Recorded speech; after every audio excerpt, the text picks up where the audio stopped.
Exam नहीं देना, नहीं देना, तो भाई तुम्हारे पास एक ऑप्शन है, घर पे बैठो आराम से, घर का काम करो, मम्मी की हर मूवी ना करो तो डूब मरो चुल्लू भर पानी में। अगर मतलब सीयूटी नहीं देना, तुमसे ना जेई हुआ ना नीट हुआ ना अदर एग्जाम्स हुए, कॉलेज तो जाना ही है, बस घर पे बैठ के रोटियां तोड़नी होता।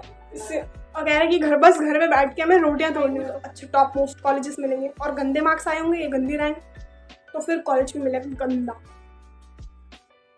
आज रियलिटी यूटी में कितने कॉलेजेस है, अराउंड 250 कॉलेजेस है, यानी कि तुम्हें अगर तुम सीयूटी देते हो तुम्हें एक ना एक कॉलेज तो मिल जाएगा, एक ही चाहिए और इतना कि तुम्हें मिल जाएगा, बस कर लेना। और इसमें अच्छी बात यह है कि इसमें 61 सब्जेक्ट्स हैं और 61 में से तुम कितने भी सब्जेक्ट फॉर्म फिल कर सकते हो, ठीक है। वो भी किस यूनिवर्सिटी में तुम फॉर्म फिल कर रहे हो, किस यूनिवर्सिटी में तुम्हें जाना उस पर डिपेंड करता है वो। DU का अलग है, BHU का अलग है, और भी यूनिवर्सिटीज़ हैं उन सब का अलग अलग है, ठीक है।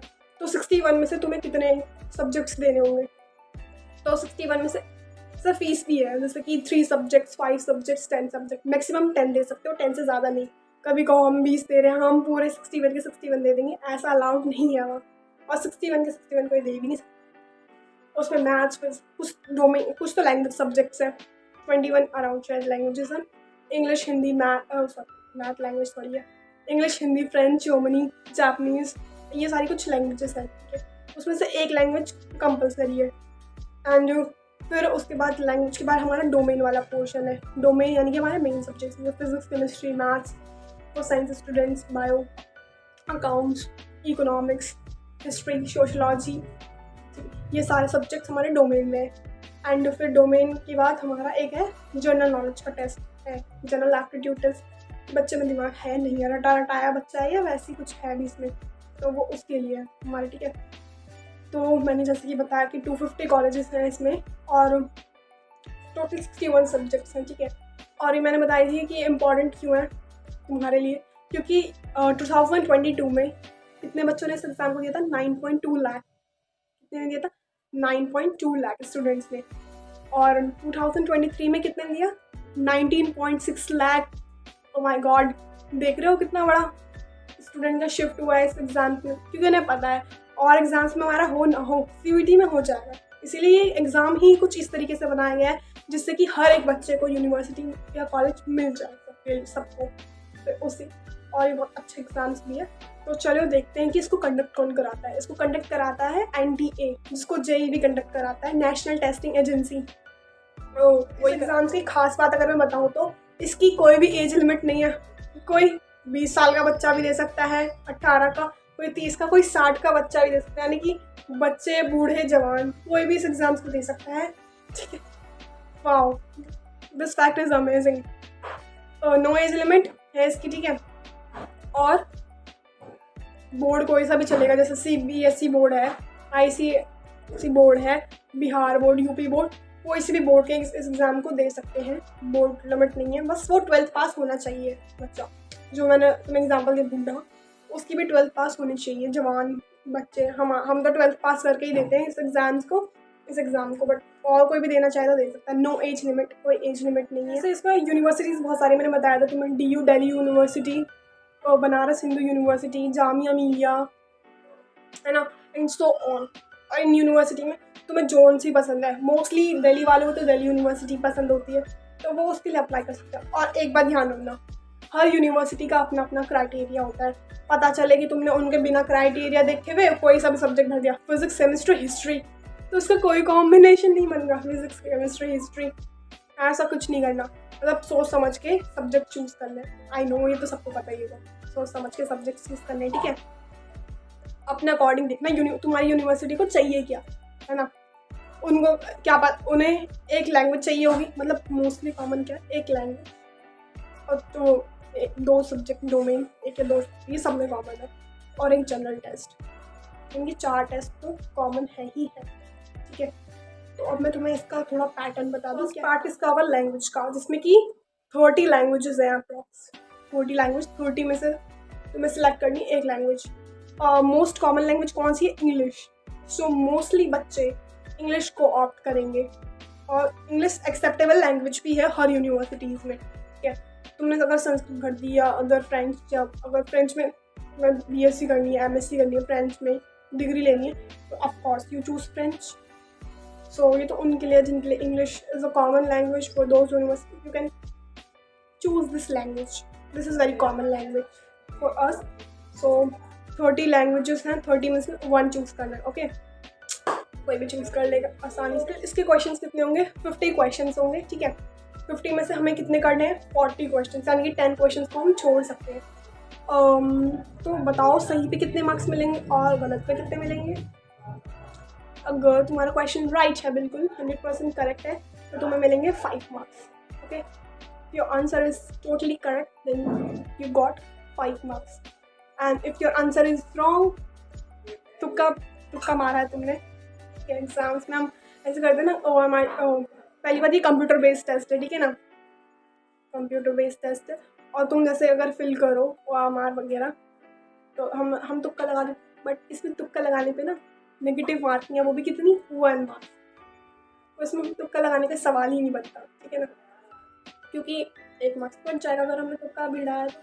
फिर तुक्का नो, जो अच्छे से आता है हम उसे फिल कर सकते हैं, नो इशू। सो ये तो मैंने अभी तुम्हें पार्ट 1 बताया लैंग्वेज का। अब सेकेंड पार्ट है हमारा डोमेन। तो मैं डोमेन सब्जेक्ट्स बताए थे अभी, physics, chemistry, bio, maths, accounts, eco, sociology, history, geography, civics and so on. बहुत सारे सब्जेक्ट्स हैं, इसमें से जो तुम्हें चूज़ करना है अपनी यूनिवर्सिटी के according, you choose them, you have fully छूट। ओके, यू हैव फुली छूट, मस्त, यू हैव फुली छूट, कोई सा भी तुम चूज़ कर सकते हो, ठीक है। एंड डोमेन के बाद क्या? और डोमेन के सब्जेक्ट बता दो, 50 क्वेश्चन आएंगे, तुम्हें 40 करने एग्जाम्स, ठीक है। 50 में से 40 question you should attack. And third stage है हमारी, थर्ड पार्ट किसका है हमारा? जनरल एप्टीट्यूड टेस्ट, GK का टेस्ट। जनरल नॉलेज है या नहीं है बच्चों को, ये चेक करने के लिए इसमें 60 क्वेश्चन होंगे, 60 में से 50 करने होंगे। और या ये थोड़ा डिफरेंट है, JEE नीट में सिर्फ स्पेसिफिक सब्जेक्ट्स होते हैं, एंड और भी जो सब्जेक्ट्स होते हैं स्पेसिफिक 3 चीज़, फिजिक्स, केमिस्ट्री, बायो, तो ये पता है मुझे, तो ये 3 स्पेसिफिक होते हैं। बट CUET में खास बात यह है कि सब्जेक्ट्स हम अकॉर्डिंगली चूज़ कर सकते हैं अपनी यूनिवर्सिटी के लिए। किसी को AMU जामिया मिलिया पसंद है, किसी को BHU, किसी को DU, अपने according you choose your subjects, you have again fully choose. तो ये तो हमारा पैटर्न हो गया, ठीक है। इसका फॉर्म फिल कब करते हैं ये बता दूँ मैं। हाँ, फॉर्म का बता रही हूँ। फॉर्म फिल 9 फरवरी 2024 टू 30 मार्च 2024, मतलब इतनी अच्छी खासी डेट है, 9 फरवरी से 30 मार्च, काफ़ी टाइम है फॉर्म फिल करने के लिए। You can fill the form. And exams का कब होगा अब ये भी बताओ, फॉर्म तो फिल बता दी।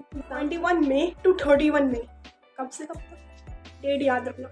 एक एग्ज़ाम फॉर्म फिल की डेट और एक एग्ज़ाम कब कंडक्ट होगा, 21 मई टू 31 मई, यानी कि 10 डेज़ की। 19.2 लाख तो लास्ट ईयर हुए बच्चे, इस बार मुझे लगता है कि 30 लाख तक तो पहुँच जाएंगे, 25 लाख तक तो आराम से इस साल 2024, इस साल में मतलब नेक्स्ट ईयर 2024 में 25 लाख तक स्टूडेंट्स तो बैठ ही जाएंगे इस एग्ज़ाम में। लास्ट 2022 में 9.2 लाख, 2023 में 19.6 लाख, और अब 25 लाख हो जाएंगे हमारे आने तक, टाइम हमारे आते हुए तक। सो कंपटीशन तो हाई है, यानी कि मेहनत तो करनी है हमें, और कौन करेगा हमारे बदले की मेहनत, हमें ही करनी पड़ेगी, है ना। सो अभी से ध्यान से पढ़ो, कंसिस्टेंट रहो। और last but not least, exam fees, जैसे मैंने बताया था 3 सब्जेक्ट्स, 5 सब्जेक्ट्स, 7 और 10 सब्जेक्ट्स। तो 3 सब्जेक्ट की फ़ीस कितनी होगी हमारी? 3 सब्जेक्ट की फ़ीस है 750। कितनी है? 7। फीस याद रखना, 3 अगर तुम 3 सब्जेक्ट दे रहे हो, एक लैंग्वेज का उठा लो, एक जनरल नॉलेज और एक डोमेन सब्जेक्ट, तो कितनी है? 750 फीस 3 सब्जेक्ट की। और 7 सब्जेक्ट्स की फ़ीस कितनी होगी? 15,000। अगर कोई किसी को शौक है 7 सब्जेक्ट देने का, जो कि देने पड़ेंगे ना, हमें मज़ा आता है पेपर देने में, नहीं मज़ा नहीं आता पेपर देने में। अब मेरा बस चला 3 पेपर देके काम खत्म, चले 3 भी ना दूँ, 3 पेपर देके काम खत्म, एक उठा लेना तीनों में से पेपर खत्म। बट सेफ स्कोर तुम्हारा तब आएगा जब तुम 7 एग्जाम्स दोगे। फिर मैं सोच रही हूँ 3 भी क्यों छोड़ने, 3 भी दे दो, 10 एग्जाम्स, मजबूरी का नाम मुझे से आवाज़ आ रही है कि मजबूरी का नाम ज़िंदगी। सही बात है, मजबूरी में हमें 7 देने पड़ जाएंगे क्योंकि 3 का काम नहीं चलेगा। तो 7 का कितना होगा? 7 सब्जेक्ट की फ़ीस कितनी है? 1500 एंड 10 सब्जेक्ट की फ़ीस कितनी है?